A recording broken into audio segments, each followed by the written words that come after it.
Assalamualaikum warahmatullahi wabarakatuh.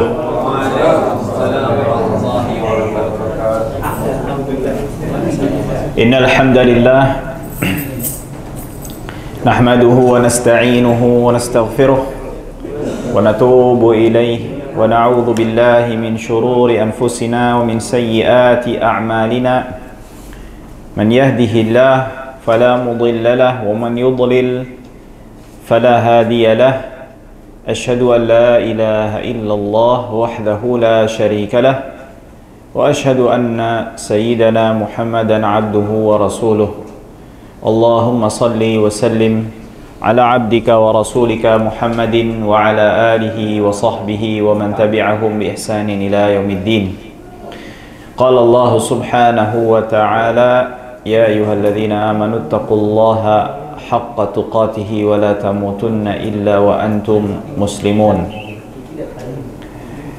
Jamaah sekalian, alhamdulillahirabbil alamin.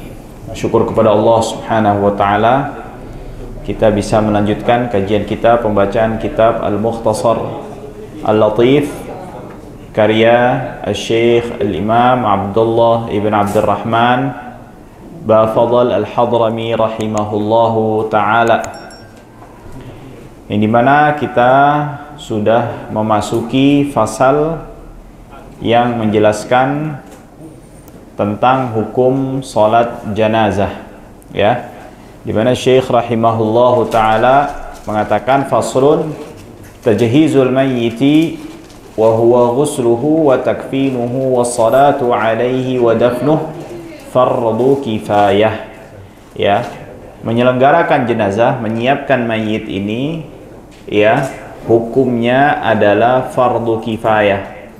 Apa yang harus disiapkan? Yaitu pertama adalah memandikannya, lalu adalah yang selanjutnya adalah mengkafaninya, lalu yang selanjutnya adalah mensolatkannya dan juga menguburnya, ya. Dan kita sudah mengetahui, ya, siapa, ya, atau kriteria, ya, mayit yang wajib bagi seorang yang hidup, ya, yang berada di sekitarnya, yang mengetahui wafatnya, ya, untuk mengerjakan 4 hal tersebut, ya, yang dimana ia adalah seorang mukmin muslim, ya, yang hidup dan juga bukan seorang syahid, ya. Karena kalau dia syahid ini pasti dia juga memiliki hukum yang khusus, memiliki hukum khusus. Nah, lalu Syekh rahimahullahu ta'ala menjelaskan tentang hukum kewajiban yang pertama yang berkaitan dengan memandikan mayit, mayit, di mana beliau rahimahullahu ta'ala mengatakan wa aqallu ghuslihi, ya, minimalnya seseorang dikatakan telah memandikan mayit itu, ya, ini ada maknanya adalah aqallul ijza, yang dimana seseorang ketika melakukan hal ini dikatakan telah melaksanakan kewajiban yang berkaitan dengan saudaranya sesama muslim, ya, untuk memandikannya, yaitu apa? Ta'mimu badanihi sya'ran wa basharan, artinya dia harus mengalirkan air ke seluruh bagian tubuhnya, ya, seluruh bagian tubuhnya, baik itu dan mengenai semua bagian kulitnya, ya, dan juga rambutnya yang ada pada tubuhnya, tentu dengan bil ma'il khalis, artinya dengan air, ya, yang tidak tercampur atau yang dikategorikan bisa dipakai untuk bersuci, ya, yang kita sudah ketahui itu di kajian-kajian yang sebelumnya, bagaimana karakteristik air yang sah dipakai untuk bersuci, baik untuk mengangkat hadas atau menghilangkan najis. Nah, hukum memandikan mayit ini wajib, ya, hukumnya wajib. Artinya mayit ini harus dimandikan kalau dia seorang muslim dan bukan seorang syahid, ya. Berdasarkan sabda Nabi Muhammad SAW, ketika ada salah seorang sahabatnya wafat, ya, ketika disebabkan karena kecelakaan, ya, di mana beliau mengatakan irsiluhu bima'in wasidr, mandikanlah dia, ya, dengan air yang dicampur dengan sidr, ya, sidr itu apa, bidara, ya, sebagai untuk pengharum. Wa kaffinuhu fi thawbain, dan kafanilah, ya, sahabat ini yang dimana dia dalam kondisi berihram, kondisi berihram, kafanilah dengan 2 helai kain. Artinya apa? Ya udah dipakai dengan pakaian ihramnya tersebut. Karena seseorang yang wafat dalam kondisi berihram masih berlaku padanya larangan-larangan ihram. Seperti apa? Menutup kepala, itu jadi nggak boleh ditutup. Kalau mayit kan ditutup kepalanya kan. Nah, ketika orang meninggal dalam kondisi berihram, larangan ihram tersebut masih apa? Masih berlaku bagi orang tersebut. Wa kafinuhu fi thawbin wa la tamassuhu tiban. Tapi jangan jangan diberikan wangian. Berbeda dengan nanti penyelenggaraan jenazah yang dimana kondisi mayit tersebut tidak dalam kondisi berihram. Wala tukhammiru ra'sahu, dan jangan ditutup kepalanya, fa innallaha yab'atsahu yaumal qiyamati mulabbiyan, karena nanti Allah Subhanahu wa taala ketika membangkitkan orang tersebut di hari kebangkitan, dia dibangkitkan dalam kondisi sambil bertalbiyah. Nah, dalam kondisi sambil apa? Bertalbiyah. Nah, hadis ini diriwayatkan Imam Al-Bukhari dan juga Imam Muslim. Nah, di sini Syekh rahimahullahu taala juga mengatakan, tadi kan sudah dibacakan bahwasannya akalnya yang dikatakan dia telah memandikan mayit itu membasuh atau mengalirkan air ke seluruh bagian tubuhnya. Nah, akan tetapi perlu dipahami, apakah ini seperti mandi janabah? Apakah seperti mandi janabah? Betul ya, karena mandi janabah ini harus pakai niat. Para fuqaha Syafi'iyah mengatakan nggak wajib. Tidak wajib bagi siapa orang yang memandikannya untuk menghadirkan niat, tetapi disunnahkan. Karena kenapa? Memandikan mayit ini bukan dalam rangka untuk menghilangkan hadas. Berbeda dengan mandi janabah, tapi min babit takrim, penghormatan. Ya, min babit takrim. Ya, ini adalah masalah yang berkaitan dengan niat. Nah, tetapi perlu dipahami bagi orang yang memandikan jenazah, perlu dipahami untuk tidak melihat kepada aurat daripada si mayit. Ya, bahkan para fuqaha Syafi'iyah mengatakan, ya, afdolnya seorang mayit itu ketika dimandikan itu ditutup semuanya. Jadi dimandikannya, disiramkan air itu dari balik kain. Ya, maka itu kayak kita suka ngeliat masyarakat kita tuh kalau mandikan jenazah seperti itu kan, dia ditutup, ya, di kain, baru airnya dituangkan dan dimandikan mayit tersebut dari balik kain yang menutupinya. Baru nanti digosokinnya jadi di balik kain tanpa harus membuka. Nah, ini termasuk dalam apa? Mufradat. Nah, ini termasuk mufradat juga. Mufradat apa? Ini cuma Imam Syafi'i doang yang punya pendapat seperti ini. Kenapa demikian? Karena Nabi Muhammad SAW ketika dimandikan juga dimandikan dalam kondisi seperti itu. Ya, jadi karena sahabat itu nggak ada yang mau lihat sama sekali bagian tubuh Rasulullah SAW sebagai bentuk penghormatan Nabi Muhammad SAW, ya, maka ditutup semua tubuh Rasulullah SAW. Jadi nggak ada yang dibuka sama sekali, ya. Dan hukum ini menurut Syafi'iyah ini juga diberlakukan bagi seluruh umat Nabi Muhammad SAW. Ini tapi sifatnya adalah sebuah kesunahan, ya. Tapi yang wajibnya apa? Ya jangan dibuka sampai tersingkap auratnya. Auratnya mana itu? Dari mana? Dari pusar sampai lutut. Nah, ketika proses memandikan mayit ini juga tidak boleh untuk memegang kemaluan atau aurat besarnya ini kecuali dari balik kain. Jadi jangan langsung megang dengan tangannya. Tetapi kalau misalnya memegang bagian tubuh yang lainnya,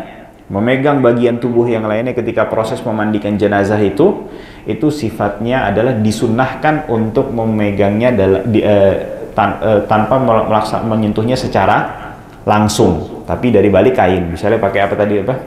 Sarung tangan. Nah, itu dia.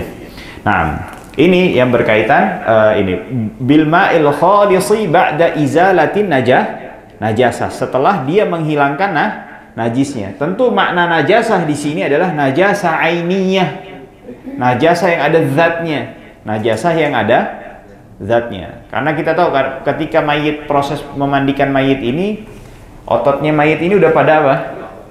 Udah pada lemes. Nah, jadi ditekan sendiri nih kadang-kadang suruh keluar ya. Nah, itu kan proses mengeluarkan, mengosongkan yang ada di perutnya ini. Itu kan ada najis kan. Nah, itu setelah setelah dibersihkan dari tubuh mayit tersebut, baru dilaksanakan mengalirkan atau mengguyurkan air ke seluruh bagian tubuhnya. Akan tetapi kalau najasahnya bukan najasah ainiyah, artinya apa? Misalnya itu mayit itu meninggal, kadang kan ada orang yang dinazak itu saking beratnya, kadang-kadang sampai ada yang ngompol. Nazak itu proses sakarat gitu. Kadang ada yang sampai ngompol. Nah, itu kan mungkin dari proses sakaratnya mayit tersebut sampai dimandikan itu kan pasti ada jarak waktu kan. Suka ada jarak waktu. Nah, itu kadang udah kering tuh. Udah kering, bahkan sudah hilang. Nah, itu kan, tapi najis masih ada karena belum dibersihkan. Nah, itu cukup kalau dengan dialirkan air sekali saja, itu sudah cukup melaksanakan kewajiban untuk apa? Untuk memandikan mayit. Tapi berbeda ketika najisnya masih ada pada tubuhnya. Nah, itu harus dibersihkan terlebih dahulu, dihilangkan terlebih dahulu, baru diguyurkan air ke seluruh tubuhnya. Nah, itu yang berkaitan dengan apa? Dengan memandikan mayit. Sekarang kewajiban yang kedua, wa ammal kafan. Adapun kalau mengkafaninya bagaimana? Fa aqalluhu ma yasturul aurah. Minimalnya itu adalah apa? Minimalnya apa? Minimalnya adalah menutup aurat. Tapi ini berkaitan dengan hak Allah Subhanahu wa taala. Adapun hak mayit, haknya mayit ya, maka satu helai kain minimalnya menutupi seluruh bagian tubuhnya. Ya, seluruh bagian iya, semuanya, perempuan maupun perempuan, laki-laki itu minimal. Artinya apa? Ini fikih ini kadang-kadang kan sampai ngerembet kemana-mana nih. Misalnya nih mayit ini meninggal dalam kondisi dia meninggalkan hutang yang melebihi daripada harta yang dia miliki, harta dan aset yang dia miliki. Masalan dia punya hutang itu 1 miliar misalnya, punya hutang 1,2 miliar misalnya. Asetnya dia totalnya semua yang ditinggalkan misalnya cuma 1 miliar. Nah, maka para orang yang dihutangi oleh mayit ini punya hak untuk apa? Menahan asetnya, menahan haknya. Jadi harus dibayarkan terlebih dahulu. Nah, bahkan sampai para fuqaha tuh mengatakan lebih lanjut lagi itu ada namanya babul hajar namanya. Nah, itu apakah ketika dia meninggal ini si mayit ini berhak untuk membeli dari hartanya itu kain yang kedua atau kain yang ketiga? Paham ya? Nah, jadi kalau misalnya si orang-orang yang dihutang ini mau nagih, maka cuma dibeliin berapa kain? 1 kain aja. Nah, ini makanya hati-hati sama hak manusia ya. Hak manusia ini makanya kata para fuqaha, hukukul adamiyin atau hukukun nas mabniyun alal musyahah ya.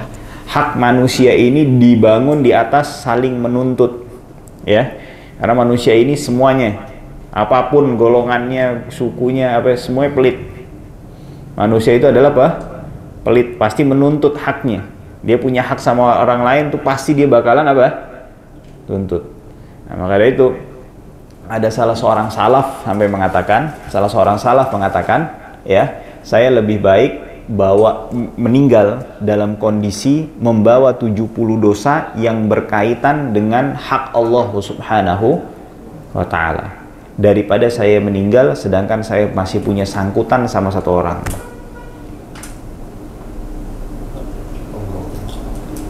Karena kenapa? Allah Subhanahu wa taala Ghafurur Rahim, Maha Pengampun, Maha Penyayang, ya. Kalau manusia justru ketika nanti dibangkitkan di yaumul akhir, ini manfaatin, oh ini saya punya apa? Saya punya sangkutan sama ini orang nih. Supaya saya selamat, saya lebih baik menuntut orang ini, walaupun orang ini harus dimasukkan ke neraka, yang penting saya apa? Saya selamat. Ya. Nah, itu dia. Nah, dan juga ya dikatakan oleh para fuqaha syaratnya, ya, syarat kafan itu adalah apapun kainnya, yang penting masih halal dipakai ketika dia masih hidup. Artinya apa? Kalau laki-laki nggak boleh pakai apa? Sutra misalnya, atau kain yang berbahan dari sesuatu hal yang najis, ya. Dan juga tidak boleh kainnya itu, ya, kainnya itu kain yang sangat tipis sehingga sampai terlihat. Kalau dipakai itu satu, walaupun di satu helai aja masih kelihatan tuh mayit itu, ya, badannya masih terlihat. Nah, jadi sebetulnya kalau kita bicara boleh nggak bolehnya, apapun kainnya, seperti apa? Kalau kain batik, ya, kain lurik namanya, itu kalau misalnya ada orang yang dikuburkan dengan kain tersebut, kalau dikatakan boleh, boleh. Tapi afdolnya pakai warna apa? Warna putih. Ini karena kenapa? Ada anjuran dari Nabi Muhammad Sallallahu Alaihi Wasallam. Nah, lalu Syekh mengatakan wal afdal lirrajuli, yang afdolnya buat laki-laki, ya, thalathu lafaif, ya, 3 apa yang dibebet gitu lah, semuanya seluruh tubuh itu laki-laki, ya. Hal ini berdasarkan sabda sebuah hadis yang diriwayatkan al-Imam Al-Bukhari, anna Rasulullah sallallahu alaihi wasallam kuffina fi thalathati athwab. Rasulullah SAW itu dikafani dengan 3 helai kafan bidin, berwarna putih, sahuliyah, yang dimana kainnya itu kain yang diproduksi di daerah Yaman.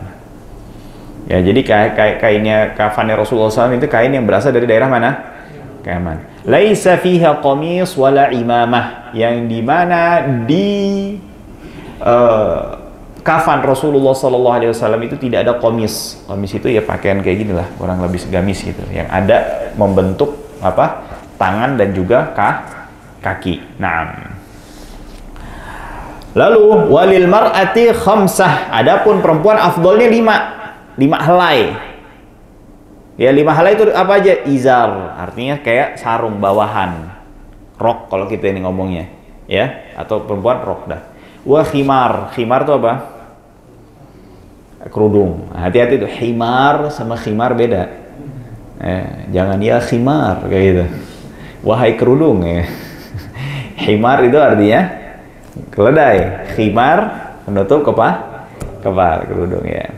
Wa qamis, ya, qamis, atasan, ya, atasan yang juga ada berbentuk seperti ini nih, berbentuk tangannya. Jadi bukan hanya sekedar kain apa ya, yang lebar gitu dimasukin ke kepalanya nutupin tangan, tapi dia ada berjahit seperti ini tangan. Nah, walifafatan, dan 2 helai yang menutupi seluruh yang di apa? Lifaf, jadi dibebet gitulah, ya, ke seluruh tubuhnya sehingga menutupi tubuhnya. Nah, itu dia. Nah, itu adalah kain kafan yang berkaitan dengan apa? Dengan perempuan. Lalu hak yang ketiga apa? Setelah apa? Setelah memandikan, mengkafani, mensolati. Nah, kenapa ini urutan ini ada ada kaitannya dengan fikihnya, hukum fikihnya. Tidak boleh seseorang mensolatkan mayit sebelum dia dimandikan. Paham ya? Jadi baru meninggal langsung disolatin itu nggak boleh. Tapi mandikan terlebih dahulu. Kalau setelah dimandikan tapi belum dikafani, boleh nggak? Setelah dimandikan tapi belum dikafani, boleh, tapi makruh hukumnya. Jelas ya? Nah, jadi dimandikan terlebih dahulu, dikafani, baru apa? disolatkan. Kalau dia mensolatkan sebelum mayit itu dimandikan, hukumnya apa? Nggak sah. Salatnya nggak boleh, haram, ya. Naam. Faslun wa furudu salatil janazah sab'ah. Kewajiban yang harus dilakukan yaitu rukun salat jenazah itu ada berapa? Ada 7. Ada 7. Nah, janazah di dalam bahasa itu kalau janazah dengan fathahnya ya, itu mayitnya. Kalau jinazah mayit di keranda. Jelas ya? Nah, apa saja itu? Yang pertama, al-awwalu an-niyah. Dia harus niat. Nah, kita tahu hukum sholat jenazah ini hukumnya apa? Fardu kifayah. Dan kita udah tahu kalau tingkatan niat itu, kalau yang wajib ada 3. Ini kalau fardu ain kan? Ya, al-qasd tujuan, at-ta'yin pengkhususan, dan menyebutkan fardunya, kewajibannya. Nah, apakah fardu kifayah ini masuk ke fardu ain atau masuk ke sunnah? Kalau sunnah kan, kalau sunnah ada sebab khususnya cuma 2 kan? Tujuan dan pengkhususan. Ya. Jadi misalnya sholli ad-duha. Nah, itu kan usolli qasadnya, tujuannya, ad-duha pengkhususannya. Ya, usolli qabliyata dhuhri. Nah, sekarang kalau fardu kifayah ini sholat jenazah masuk ke yang wajib aini atau sunnah? Masuk ke wajib aini. Artinya apa? Dia juga diharuskan untuk apa? Menyebutkan fardu. Fardu. Maka dari itu, di sini Syekh mengatakan fayanwi fi'las salati al-qasad, ya, tujuannya, wa ta'yinaha, ya, dan mengkhususkannya, ka salatil janazah, seperti dia meniatkan salat jenazah.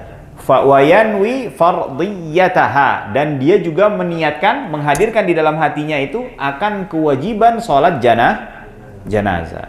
Nah, apakah ketika kita niat nih di depan kita nih, ini misalnya mayitnya kita kenal nih di depan kita nih, misalnya mayit ini, misalnya masalan Muhammad namanya, misalnya yang ada yang namanya Muhammad, alafun ibu, ya, misalnya Muhammad, apakah saya niat sholatin jenazah si Muhammad?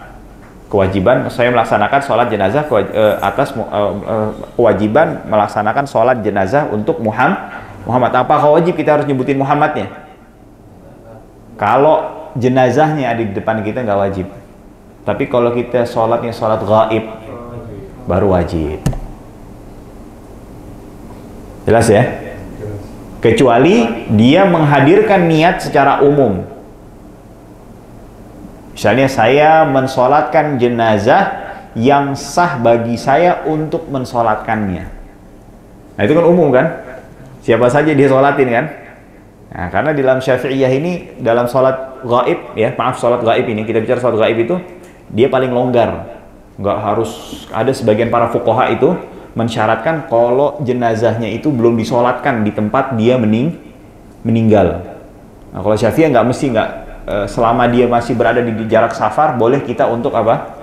Mensolatkan gaib walaupun dia sudah disolatkan di tempat dia meninggal. Nah, jelas ya? Atsani, lalu yang selanjutnya, yang kedua. Nah, ini kan tadi pertama apa nih? Niat, ya, fi'il shalah, tujuannya, pengkhususannya, dan dia menghadirkan kewajibannya. Yang kedua adalah apa? Arba'u takbirat. Dia juga harus melaksanakannya dengan 4 kali takbir. Hal ini berdasarkan hadis Nabi Muhammad SAW yang diriwayatkan oleh Imam Al-Bukhari dan juga Imam Muslim, anna Nabi sallallahu alaihi wasallam shalla ala Ashamah an-Najashi fakabbara arba'an. Nabi Muhammad sallallahu alaihi wasallam mensalatkan Najasyi dengan 4 kali takbir. Lalu yang ketiga, ya, ats-tsalitsu qiraatul Fatihati fil ula aw ghairiha. Membaca suratul Fatihah baik di di takbir yang pertama atau takbir yang selanjutnya. Ya, afdolnya membaca suratul Fatihah itu apa? di takbir yang setelah takbir yang pertama. Tapi apakah wajib? Enggak. Artinya tidak ada kewajiban kita harus membaca suratul Fatihah di takbir yang pertama. Mau di takbir yang kedua, ketiga, terserah, silahkan.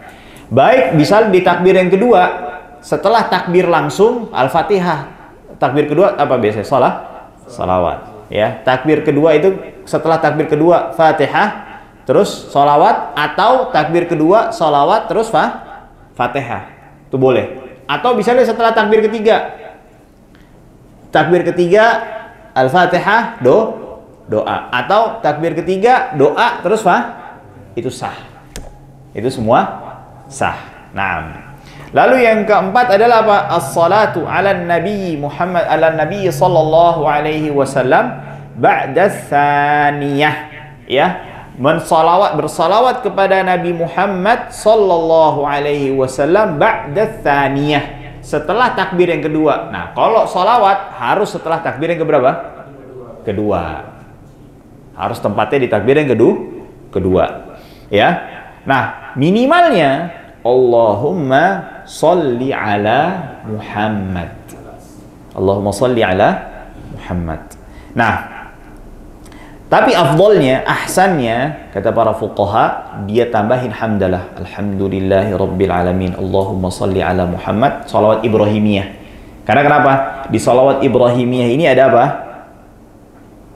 Ada salawat kepada keluarga Nabi Muhammad sallallahu alaihi wasallam. Allahumma salli ala Muhammad wa ala ali Muhammad kama sallaita ala Ibrahim wa ala ali Ibrahim. Mubarik ala Muhammad wa ala ali Muhammad kama barakta ala Ibrahim wa ala ali Ibrahim. Dan itu juga sirah yang diajarkan langsung oleh siapa? Nabi Muhammad sallallahu alaihi wasallam. Walaupun kita boleh bersalawat untuk Nabi Muhammad sallallahu alaihi wasallam dengan berbagai macam bentuk salawat.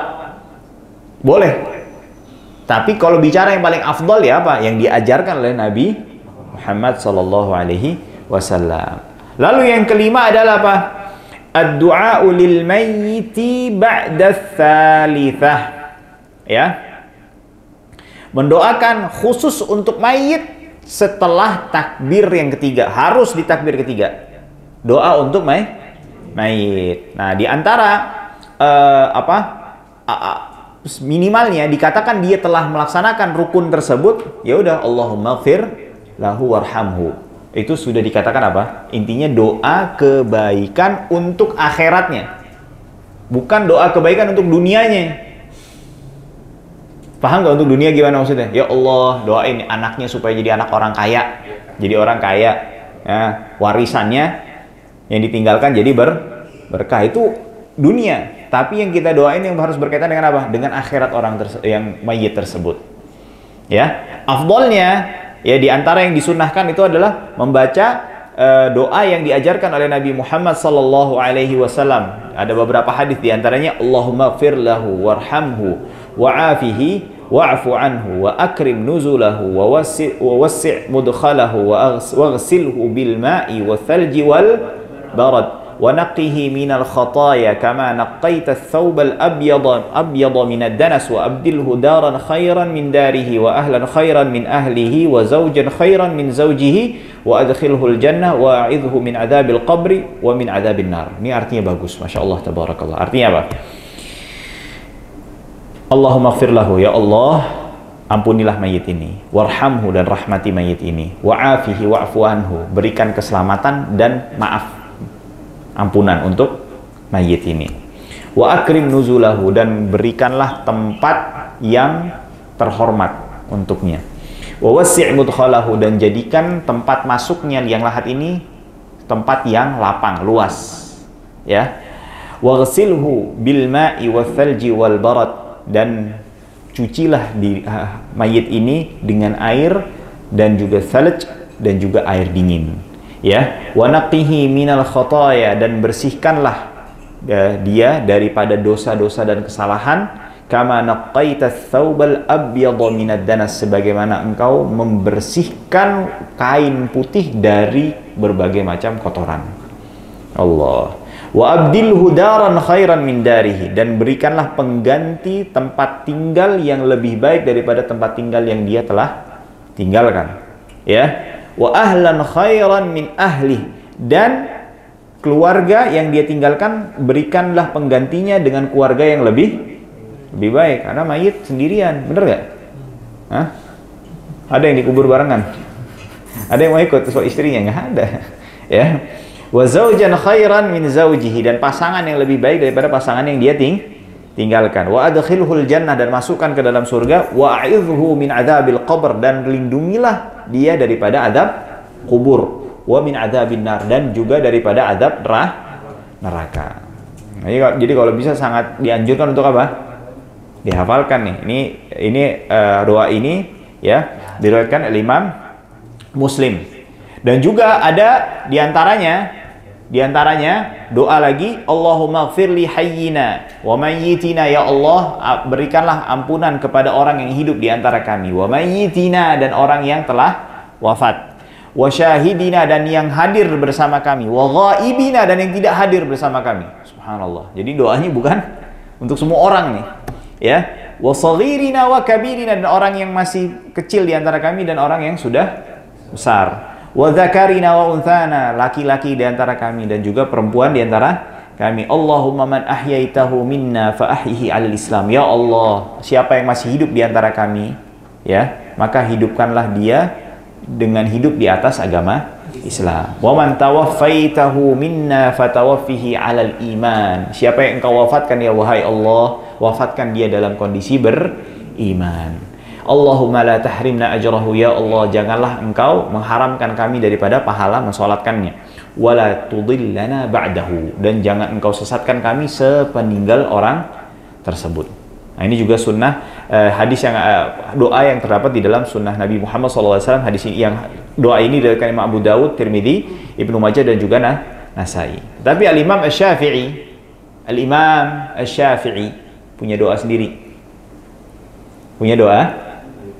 Nah, kata para fuqaha, para ulama, di antaranya Imam Baihaqi mengatakan ini doa yang dari Imam Syafi'i ajarkan, ini gabungan. Jadi riwayat-riwayat Rasulullah pernah doanya begini, digabung, dijadikan satu doa. Nah, doa ini diriwayatkan oleh Muzani. Di mana? Di Mukhtasarnya. Apa? Allahumma hadza abduk, wahai Allah, ini adalah hambamu. Wa ibnu abdik, dan anak daripada hambamu. Kharaja min rauhid dunya wa sa'atiha wa mahbubiha wa ahibba'uhu fiha ila zulmatil qabr wa ma huwa laqih, kata Imam Syafi'i. Dia telah keluar meninggalkan kenikmatan dunia dan keluasan kelapangannya, dan meninggalkan orang-orang yang dicintainya menuju kegelapan kubur, kata Imam Syafi'i. Ya. Dan juga memasuki kubur untuk menemui apa saja yang ada yang akan nantinya di dalam kubur. Kana yashhadu an la ilaha illa anta wa anna Muhammadan abduka wa rasuluk. Dahulu dia waktu hidup ini bersaksi bahwasannya tidak ada Tuhan yang berhak disembah secara benar melainkan hanya Engkau wahai Allah Subhanahu wa taala. Wa anna Muhammadan abduka wa rasuluk, dan Muhammad adalah hambamu dan juga utusanmu wahai Allah. Wa anta a'lamu bih, dan Engkau wahai Allah lebih mengetahui tentang hamba ini, kondisi hamba ini. Allahumma nazzil bika wa anta khairu manzul bih. Wahai Allah, berikanlah dia tempat yang baik, ya. Wa asbaha faqiran ila rahmatik, dan sekarang ia dalam kondisi sangat membutuhkan kepada rahmatmu. Wa anta ghaniyun an adzabih, dan engkau tidak butuh untuk mengadab orang ini. Seandainya ibaratnya apa? Seandainya ini orang ini berdosa, dosanya udah setinggi langit, memenuhi langit dan bumi, Allah nggak butuh untuk apa? Mengazab orang ini. Ya, waqad ji'naka raghibina ilaik, dan kami ya datang ya mensolatkan orang ini dengan berharap kepadamu wahai Allah, syufa'alahu, dan juga berharap kami menjadi pemberi syafaat orang ini. Artinya doa kami ini menjadi wasilah untuk turunnya rahmat dan ampunan Allah Subhanahu wa taala. Allahumma in kana muhsinan, wahai Allah jika dia adalah hamba yang baik, fazid fi ihsani, maka tambahlah kebaikannya. Wa in kana musian fatajawaz anhu, kalau dia dulu di dunia ini suka nggak baik, maka maafkanlah dan ampuni. Walaqihi bi rahmatika wa ridhak, dan temuilah dan jadikanlah dia menemuimu dengan mendapatkan rahmat dan ridhamu. Waqihi fitnatul qabr wa adzabah, dan jagalah ia, lindungi dia daripada fitnah kubur dan juga azabnya. Ya, wa afsih lahu fi qabrih, dan lapangkanlah kuburnya. Wajafil arda an janbaihi, dan jadikanlah ya kubur ini begitu tidak mendekati daripada ruas tubuhnya. Artinya tidak mendapatkan himpitan kubur. Walaqihi bi rahmatika al-amna min adzabik, dan berikanlah dia dengan rahmatmu keamanan daripada azabmu. Hatta tab'atsahu ila jannatika ya arhamar rahimin, sampai engkau membangkitkannya dan memasukkan dia ke dalam surgamu, wahai Allah subhanahu wa ta'ala. Ini doanya siapa ya? Imam Asy-Syafi'i. Nggak ada, ya nggak apa-apa dibacain aja. Ini buat pelajaran, tarbiyah apa? Jadi walaupun iya, nggak apa-apa. Belum pernah dihafal gitu. Iya, maksudnya begini. Poinnya selama doa walaupun tidak ada di dalam hadis secara teks itu tidak menjadikan seseorang telah melakukan perbuatan yang dianggap sebagai bid'ah. Jelas ya? Selama tujuannya masih selaras dengan tujuan sholat. Nah, tujuan sholat jenazah ini untuk apa? Mendoakan jenazah mayit. Nah, jadi kalau mau doanya bagaimanapun juga tidak masalah, ya. Lalu yang selanjutnya, yang keberapa sekarang? Keenam ya? Masya Allah. As-sadisu al-qiyamu lil qadir, ya.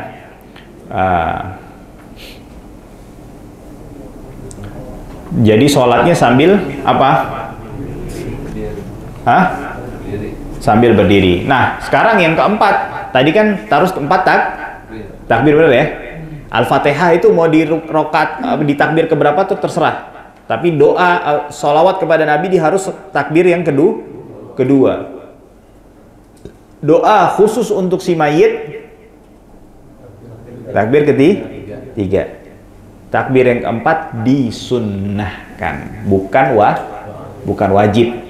Doa, ya. Doanya itu terserah. Imam Syafi'i ya mensunnahkan ya Allahumma ighfir li hayyina wa mayyitina, atau juga ada yang mengucapkan Allahumma la tahrimna ajrahu wa la taftinna ba'dahu. Ada sebagian para fuqaha Syafi'iyah mensunnahkan mengucapkan membaca doa Rabbana atina fid dunya hasanah wa fil akhirati hasanah wa qina adzabannar. Itu doa yang keempat. Takbir yang keempat, tapi nggak wajib. Ya, makanya ada sebagian mazhab itu mengatakan nggak doa lagi. Begitu takbir keempat langsung salam, ya. Lalu yang ketujuh adalah apa? Salam, ya. Mengucapkan salam, ya.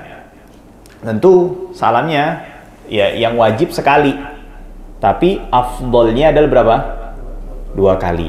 Nah, para fuqaha Syafi'iyah, sebagian fuqaha Syafi'iyah mengatakan apa? Kalau dia sholat jenazah itu disunahkan menambahkan Assalamualaikum warahmatullahi wabarakatuh.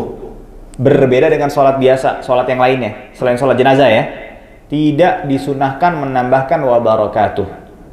Tidak disunahkan menambahkan wabarakatuh. Adapun sholat jenazah menambahkan apa? Wabarakatuh. Ya. Baik, fasal. Wa ammad dafnu. Adapun kewajiban yang keberapa nih sekarang? Keempat. Ya, apa tuh? Menguburkan mayit. Fa aqalluhu, maka batas minimalnya dikatakan dia telah menguburkan mayit ini adalah apa? Hufrah. Dia harus apa? Membuat galian. Jadi nggak boleh tuh, misalnya dia naruh di atas permukaan tanah terus ditutupin gitu, nggak boleh. Jadi harus ada apa? Galian. Batas minimalnya apa? Hufrah taktumu raihatah, yang sampai galian itu ketika ditutup lagi itu bisa menjadikan aroma-aroma yang keluar yaitu tidak sampai tercium, dan juga melindungi orang ini daripada hewan buas. Ya, karena kan hewan kadang-kadang suka makan apa? Bangkai. Jadi artinya menutupi sampai dia terlindungi nih tubuh siapa? Si mayit. Nah, afdolnya ketika seseorang dimakamkan itu dengan menggunakan apa? Lahat. Ya, ini misalnya arah kiblat ya. Ini kiblat. Ya. Jadi ini galian. Ya. Galian. Nah, lalu di pojoknya ini dibuat galian kecil. Seperti ini. Nah, mayit ini ditaruh di sini nih. Ya. Lalu ditutup. Ini bila memungkinkan. Misalnya kalau kontur tanahnya tuh kokoh, nggak longsor. Ya, itu kalau kontur tanahnya kokoh. Nah, tapi kalau misalnya kontur tanahnya misalnya mudah longsor, artinya bisa nimbun di mayit, boleh pakai syak namanya. Syak itu bagaimana? Nah, ini jadi ketika digali, ya, gali, baru dibuat galian lagi di tengahnya. Mayitnya ditaruh di sini. Lalu ditaruh apa nih? Seperti ini. Ya, apa kayak kayu, atau kalau di negeri Arab ada sebagian tuh pakai apa, kayak apa?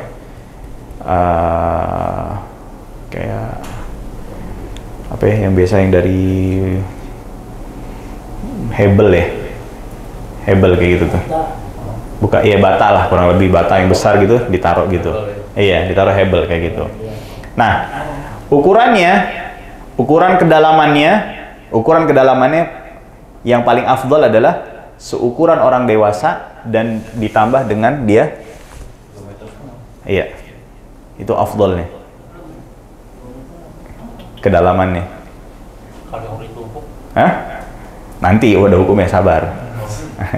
Masalah numpuk apa? Numpuk apa? Kan nggak nyampe berarti. Kenapa? Kalau udah ditumpuk berarti kan pendek jarak ini, nggak sampai 2 meter. Ya itu nanti ada hukum masalah numpuk, itu ada lagi. Ya, jelas ya. Jadi itu afdolnya. Tapi kan tadi dikatakan nggak mesti segitu. Ini kalau kita bicara afdol. Kalau nggak bisa ya udah jangan segitu. Yang jelas masih apa, bisa nutupin nih mayit sampai tidak tercium baunya, dan juga melindungi mayit tersebut dari apa? Dari binatang buas, ya. Nah, dia di sini Syekh mengatakan apa? Wa yajibu taujihuhu lil qiblah. Harus diarahkan mayit ini ke arah kiblat. Ya, diarahkan ke arah mana? Kiblat. Kalau seandainya ada orang yang nguburin kebalik, atau wajahnya sampai tengkurap gitu, ya, jadi akhirnya nggak ngadap ke kiblat, harus digali lagi untuk diarahkan ke arah mana? Ke arah kiblat. Hah? Peti boleh kalau misalnya tadi, kalau kondisional tadi, misalnya kan ada di beberapa daerah itu yang banyak air tuh, gembur.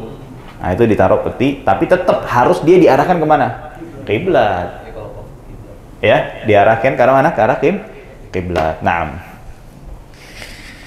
Nah, di sini Syekh mengatakan wa akmaluhu, wa yajibu taujihuhu lil qiblah, wa akmaluhu, yang paling sempurnanya, hufrah, galian, qadra qamah, seukuran tinggi orang dewasa, wa bastah, dan dia ditambah tangannya ke atas. Itu paling afdolnya, paling bagusnya. Karena berdasarkan sabda Nabi Muhammad SAW, ihfiru wa awsi'u wa a'miqu, kata Rasulullah SAW. Gali, ya, diluasin dan didalemin, kata Rasulullah SAW.